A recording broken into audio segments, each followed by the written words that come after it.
Grow revenue with dehumidifiers and crawlspace encapsulation.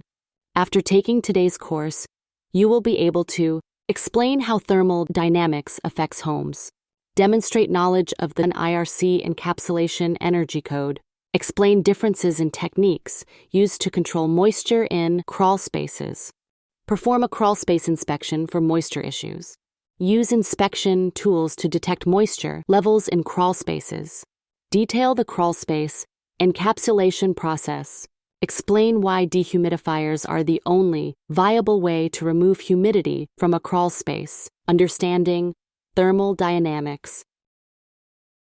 One basic component that I want to make sure that everybody understands, and this is the second law of thermal dynamics, and this is really what we need to think about when we are looking at dehumidification in homes, is hot goes to cold, wet goes to dry, and high goes to low. So anytime that we go in and we try to look at the customer's home when it comes to dehumidification, the answer, we really need to look at what's going on to make sure that when we apply that dehumidifier, it's going to be successful. As we go in deeper on the different ways that code approved ways to condition a crawlspace to manage moisture, we always need to keep in mind this thermal dynamics law. Hot goes to cold, wet goes to dry, and high goes to low. When we look at crawlspaces, it's important to note the fact that there's a lot of opportunity in this area. When I say opportunity, I'm referring to the fact that these areas are synonymous with moisture, termite, and other insect issues. Crawlspace foundations are widely used in building construction throughout the United States.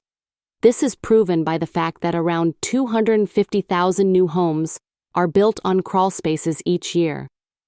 There's also an estimated $76 million such structures already in existence. Due to energy efficiency building codes, green building standard programs, and incentives, more crawlspaces are being encapsulated. These programs are driving for HVAC mechanicals to be in conditioned spaces. According to various surveys, adding a high-performance energy-saving feature like crawl space encapsulation can offer an average 10% return on investment when a house sells. I believe this is important to note because encapsulating a crawl space is a large labor-intensive job and does come with a price tag. Wood as a construction material. Let's begin by talking about wood as a construction material. Tree species can be divided into hardwoods and softwoods. Softwoods are coniferous and have needle-like leaves. Common softwoods are pine, hemlock, cedar, and redwood. The structural members of residential homes are usually made out of softwoods. Hardwoods are deciduous and typically have broad leaves. Hardwoods shed all their leaves at once. Hardwoods are commonly used on floors, cabinets, and furniture. So many of you would probably understand when we talk about softwoods, typically you're going to find things like pine and studded walls of homes and inside any of the build-outs inside. So this is a really common softwood, and this is part of the reason why we have so many issues related to home construction and especially in crawl spaces, because these are very soft woods. Your hardwoods, again, are going to be more furniture, more floors, cabinets, things like that. So keeping in mind, one of the reasons why we're talking about wood as a construction material, because it does play a big role in why crawl spaces are such a big issue in termite and pest control. Let's take a look at the properties of wood. At first sight, wood appears to be a solid material. Wood is made up of many tiny tubes that actually make it porous. Wood is always trying to reach equilibrium with the moisture in the air. Wood is either going to give off or absorb moisture until that equilibrium is reached. Wood in properly constructed homes seldom reaches above 16 to 18%. Wood above 30% is especially in the danger zone. So basically what we're talking about in this slide is the fact that wood is not as solid as it appears to be. It actually is very porous and it absorbs moisture. So you have to keep in mind, if you have wood in a moist area, it's going to absorb moisture because it's going to try to reach that equilibrium with the moisture in the air of where it's at. So it's either going to give off moisture or absorb moisture based on the humidity in the area. I always tell people that wood in properly constructed homes, it's seldom going to reach above that 16 to 18%, which is good. Once again, talking about crawl spaces, this is an area where moisture is always an issue. Condensation is always going to be rising up from the soil. There can be moist air carried in from the vents outside. Some homes don't have vapor barriers, and we're going to talk more about that as we go. But want you to know that wood above 30% is especially in the danger zone. One of the things about that is that would usually be a plumbing leak or something like that that would cause that. It could get nearly that high if you looked at like a lot of standing water in a crawl space and that condensation rising, but for the most part you won't see wood above that 30%. But I just wanted you to know that wood is not as solid as it appears, and you do need to make sure that it stays in that 16 to 18% range to be out of the danger zone. Getting back to actually what the course is about today, we need to talk more about wood in crawl spaces. As many of you know, the use of wood on floor joists and subfloors is one of the main reasons crawl spaces are very important in termite and pest control. Most commonly, the softwood pine is used in home construction due to its low price point. So once again, we're talking about why pine is used. Actually, it has a very low price point, and that's the reason why a lot of people use it. I'm sure people would love to use things like oak, but the problem is the price point's too high, and that's why that's used more in furniture. So keep in mind this soft wood of pine is very easily attacked, whether it's termites, whether it's moisture issues. It just doesn't have that denseness and that hardness of an actual hardwood. In section 2, we're going to talk about inspections. Performing a crawl space inspection. Remember, performing a crawl space inspection is a complex undertaking. One of the first obstacles you may face is the clearance from the floor joist to the soil grade. As you can imagine, instances where you have less than 18 inches can make crawling these areas virtually impossible. Keep in mind the fact that it's worth all the effort to crawl the tight spaces because you will find issues that need to be resolved.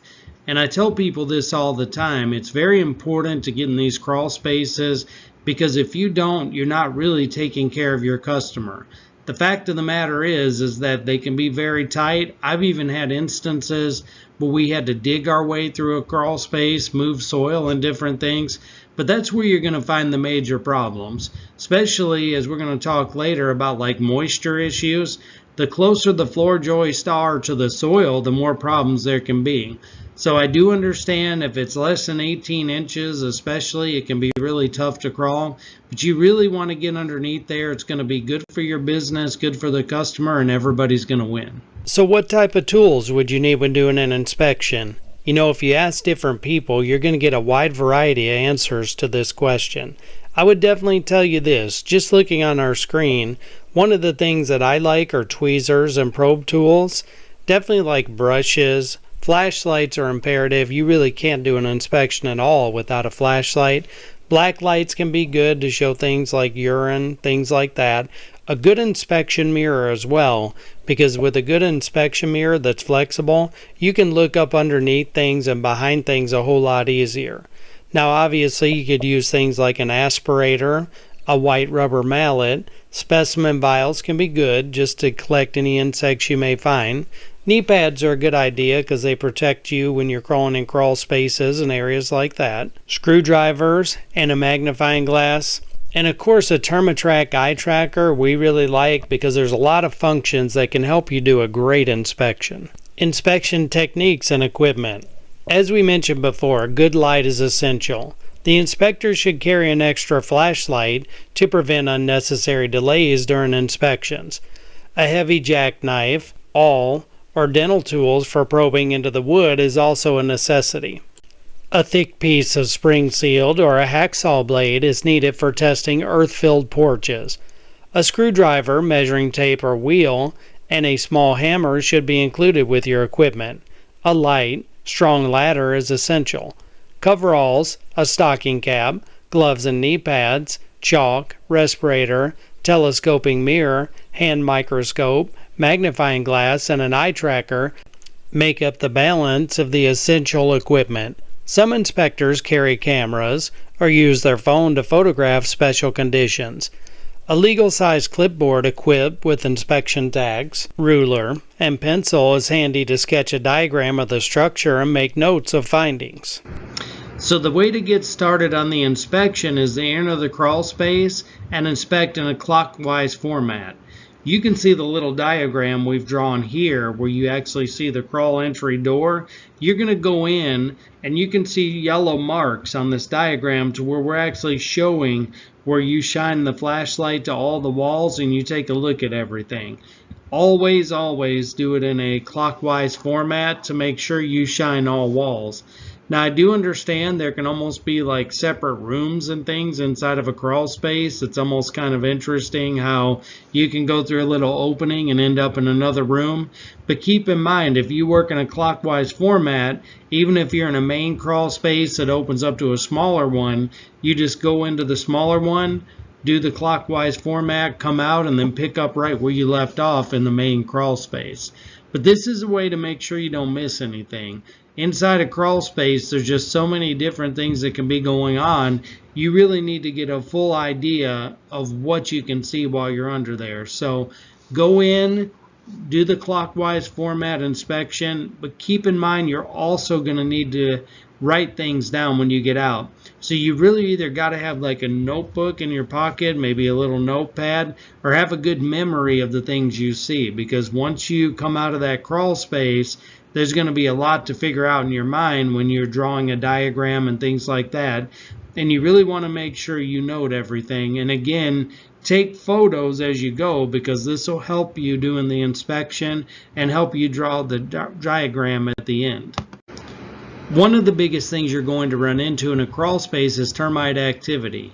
Once again, you're going to need to make sure you're shining all walls to look for things like this.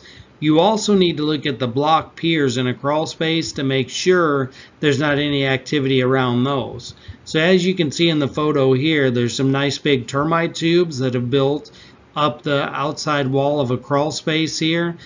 Piers is the same way. I mean, the block piers that the crawl space sits on, you're going to find activity around those too, especially when it comes to termites.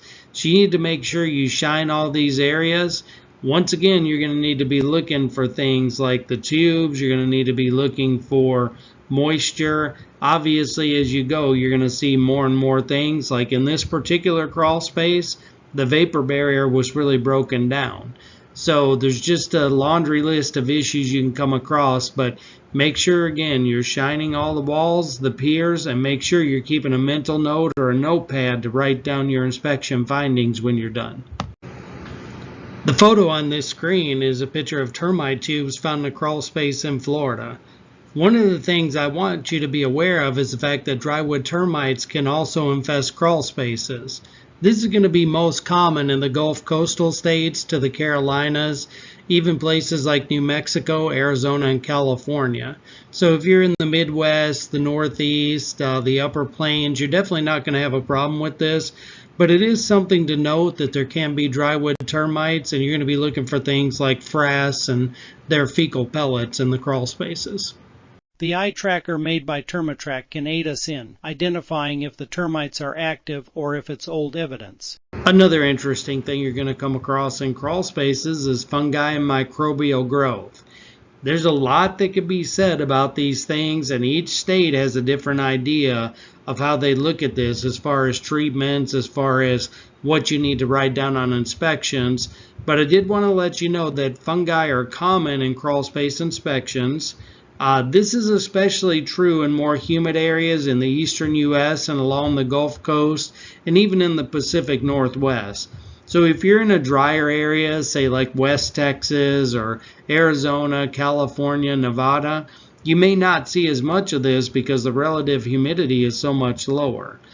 In this photo here, these are fungal spores of a crawl space we observed in the state of Tennessee. But I just wanted everybody to know, really look at the floor joists. look at areas that might have fungi like this. You can even take your finger and smear across them and see if those fungal spores smear, then you're definitely going to know they're active, whereas they could be dead if they don't smear. But again, if you're seeing them, it's better to err on the side that they are active and is something you need to look at performing treatment for. On this slide, you're just seeing a couple more examples of fungi. You can just see they're just little plant-like growth that grow on the wood. So whenever you see this, it almost looks like specks, but they're a little bit taller. You're definitely going to know this is fungi you're seeing. Another thing you need to think about when you're doing your inspection is if the fungi is active or not. As you can see in the photo here, you would actually take your finger with your gloves on, rub across the fungi and see if it smears. If it smears, it's definitely active. This is going to help you out when you think about how to remediate problems in the crawl space. If you're dealing with an active fungus, it's definitely different than if you're dealing with one that's dried up. So keep in mind you always want to do the smear test to see if the fungi is active or not. I wanted to talk to you a little more about surface molds and sap stain fungi. Surface molds discolor the surface of the wood. Surface molds do not weaken the wood, which is very important to know. Surface molds are usually green, black, and orange or powdery in appearance. Concerns with these are respiratory and not structural, and that's a big deal because a lot of people are concerned about microbial growth and how does it affect the structural members of the home. These spore or seeds of surface molds grow quickly on moist wood. Large quantities indicate excessive moisture. Control involves reducing or eliminating the source of moisture. So I want everybody to know again, surface molds can come in multiple colors. I don't really have a photo necessarily of the orange ones. If you've ever seen the orange powder surface molds, they're very interesting. They are a bright orange color. It's kind of impressive what they look like. But I want everybody to know that these are more of a respiratory issue. At the same point in time, most people, if you showed them photos of these, wouldn't be happy that's going on in the crawl space of their home. So you need to just keep in mind as you're thinking about treatment plans, how you can solve these. A lot of the control it basically involves reducing or eliminating the source of moisture, but there's also other things you can do. And if you're seeing large quantities of these, there's definitely a major moisture issue. So you need to be thinking to yourself, what can I do to reduce that moisture? And as we go through the next few slides, we'll talk about some things that you can do to help that problem. In this slide, you're going to see some surface fungi. As you can see on this surface fungi, it's actually a yellowish orange color mixed in with some greens, but it's a real powdery looking fungi. This is something I wanted everybody to see because this is something you will run across in crawl spaces. Typically ones that have a pretty good moisture content, but it's kind of impressive to see. It can even be like a really, really bright orange, kind of like an orange, the fruit itself, but here it was a little bit discolored. But the point is that you will come across things like this in crawl spaces. We're going to look at wood decay fungi. This is a little bit different because a wood decaying fungus cannot make or capture its own food. It actually feeds off materials such as wood. And I want to stop there because you can figure out in your mind that if it's feeding off the wood, then we've got some major issues that can happen. Obviously, with the name like wood decay fungi, you already know that it's definitely doing some damage to the wood and the structure itself. The wood decay fungi secrete enzymes that break down wood components into sugars. The body of the fungus is made up of long thread-like strands. Strands combine into mats that produce reproductive structures. Severe wood decay can occur in wood with greater than 20% moisture. These are going to break down and compromise the integrity of the wood. So once again, people are definitely concerned about like the respiratory issues we talked about in the last slide, but they're going to be even more concerned when you're breaking down the structural integrity of their wood. So you really need to do a good inspection when it's coming to something like this because structural issues are going to be a big deal. My advice is when it comes to structural issues, I wouldn't stay too much on that with people because most of us are not structural engineers and we really need to think about what we say to people. And if we do think there's a major structural issue, we might suggest that they hire a structural engineer. But I do want you knowing that with severe wood decay, it's usually going to be greater than 20% moisture. So as you're going through crawl spaces, and we're going to even talk about moisture meters, the amount of moisture and percentage is going to be a big deal on telling you kind of what you're running across and what you can do about it. On this screen, you can see photos of brown rot. If you look especially at the photo on the left, you'll see that brown rot can crack perpendicular to the grain. So it actually cracks cross grain on the wood itself. Fungi is a living organism that does not require sunlight to grow. Wood decay fungi generally grows in wood with a moisture content above 20%. Wood with a 30% moisture content is especially unacceptable. Using the eye tracker to detect moisture. When we see an area of interest where there might be some moisture issues, we put the moisture sensor on that area and we get to see what type of moisture is in that wood. The moisture sensor measures relative and direct humidity, so it gives you two ways to measure what's going on in that area, and we see this as a great value. I wanted to quickly drop in this slide of a humidity map of the U.S. So as you can see in this slide, you're going to have definitely more humid areas in the southeast, all the way up through the northeast, the Great Lakes, and the upper Midwest.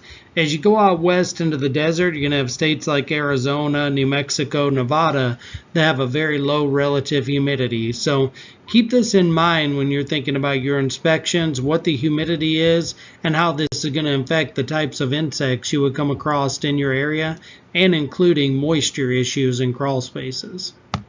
Let's take a look at wood to ground contact. Wood to ground contact is another important issue to note in a crawl space inspection. Anytime wood touches the ground, it is absorbing moisture from the soil. Termites can easily attack this wood since they can build the tubes right up the sides while having a consistent food source along the way. So many of you have probably seen this where you got some wood to soil contact, and many times, depending on where you're at in the country, you're going to see termites kind of working their way up the wood through the tube. So keep in mind, wood to ground contact is something that you're going to want to note on your inspection sheet, but it's also something that has to be taken care of. It's definitely going to do nothing good in the future, whether it's termites, whether it's wood rot. Everything is going to be able to attack that wood because its proximity to the ground touching there and moisture coming up it. One of the other things you need to note when you're doing your inspection is the condition of the vapor barrier. That's why we titled this slide, Is There an Adequate Vapor Barrier? Now obviously when you're doing your inspections, you're going to look for things like a bunching up of the barrier itself. Maybe it's been pulled back in areas. It can have leaves on it, it can have soil, it can have debris. I mean, there's just 50 different things that can be wrong with a vapor barrier. But you definitely need to note the condition on this because a good vapor barrier is imperative to keeping the moisture down and the condensation from rising up to the floor joist. As we've been mentioning, areas of the country can be more prone to this in the Gulf coastal states, the Northeast, the Midwest. But anywhere you're at in the country, make sure your vapor barrier is good. Make sure you note this on your graph and make sure it's something you look at when you're looking at remediating issues in the crawl space. In this slide, I wanted to show you real quickly a couple photos of vapor barriers. The one on the left is definitely the bad vapor barrier I showed you in the last slide. The one on the right is a good vapor barrier. This one just happens to be in white. A lot of people will use black. As long as it's 6 mil or bigger, that's fine. And in this one, we actually ran it up the piers a little bit and capped it off with some tape. But I wanted you to kind of see the difference real quick of what a good vapor barrier looks like as opposed to a bad one. Moving further along on our inspection, we need to look for things like debris in the crawl space. Debris in a crawl space is obviously another conducive condition. Debris often has cellulose material in it, such as wood. The debris must be marked as part of your inspection on the graph, just like everything else we've talked about. Debris always needs to be removed later. So as you can even see in this photo here, there's definitely things like wood and debris under crawl spaces usually. Any of that is going to be an absolute buffet for termites. So this is an extreme example here of wood in a crawl space, but I can tell you people have things like old boxes, stored items with paper in them. Those are going to be major things to take care of to get rid of or prevent termites in a crawl space. Plus, you need to be able to get around under there, and you also need to be able to lay a vapor barrier or at least check the barrier underneath debris to see if it's still good. So definitely part of your plan in the inspection is to write this stuff down and then make a plan later to remove debris in crawl space. I got to tell you, there's so many things we can look at on inspections of crawl spaces that we could probably be here all day and not list them all. But I did want to mention that now that we've done all this work on the inspection and everything else, make sure you're documenting it well. So we mentioned before that each one of these steps you're finding wrong, you're going to need to document on a graph. For the sake of time in this course, we're not going to go over the whole graphing process, but just make sure you're putting all your findings, again, of termites, general insects, moisture, debris, ventilation issues, and other conducive conditions that are noted. These are the things you're going to need later because you can't really build a good treatment plan without having good documentation of what you found. Then it's much easier to make solutions to solve the problems you have. In the next portion of our course, we are going to use materials provided by Santa Fe dehumidifiers on encapsulating a crawl space. On this slide, you are seeing a list of recommended supplies. Our first supply would be a 12 mil CrawlGuard reinforced liner. Our second supply is a CrawlGuard sump pump kit. Our third supply is a 7 mil white sealing tape. Our fourth item needed is a CrawlGuard black double-sided foundation tape. The fifth item needed is CrawlGuard foundation pins. The sixth item needed is professional grade caulk. The seventh item needed is a CrawlGuard felt underlay. The eighth item needed is Santa Fe crawl space alert, optional. The ninth item needed is a Santa Fe condensate pump kit, optional. The 10th and final item needed is a Santa Fe dehumidifier. One thing you want to note is this isn't a comprehensive list. The reality is, encapsulating a crawl space can be a complex job. This is a minimum list to help you get started. Removing any batted insulation currently installed in the crawl space. It's an excellent idea to wear a Tyvek type of crawl suit when doing this. This fiberglass type of insulation is very uncomfortable to work with. After doing these jobs, you can feel very itchy and may feel as though someone has cut your skin lightly and repeatedly with a knife.